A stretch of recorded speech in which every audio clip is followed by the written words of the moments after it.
London's newest hospital only opened for business a month ago. Today, staff at the NHS Nightingale were told their job was done. The patients still being treated are being moved to other hospitals, and the Nightingale will be mothballed. It is the case when the last patient leaves Nightingale this week, Nightingale will go on what's called standby. So if we need it again, it can be turned back on very quickly.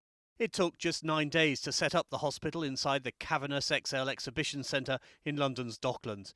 But even as it prepared to open its doors, NHS managers hoped the Nightingale would be redundant.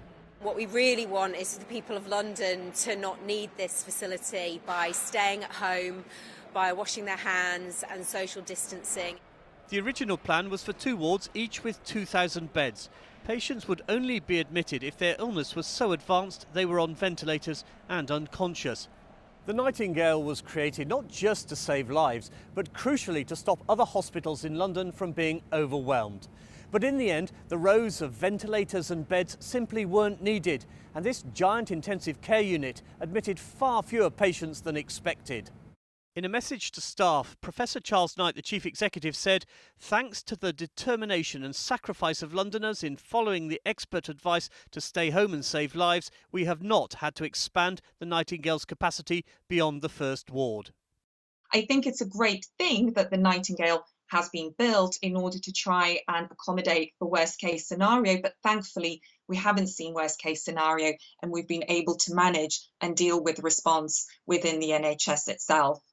A week ago, London hospitals reported 88 patients with COVID-19 had died in one day.